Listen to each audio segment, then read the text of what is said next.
Последние 5 пациентов, эти дети еще не родились. У нас скрининг есть, я тебе больше того скажу. Последние 5 пациентов, эти дети еще не родились.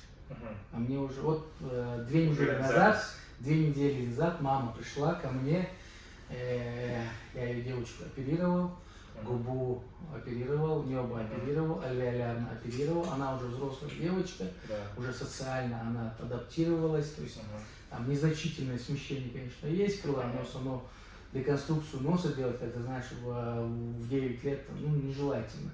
Поэтому я сказал, до 18 пусть потерпит, какую-то коррекцию я и сделал, сместил, то есть там более или менее эстетично, чтобы выглядело.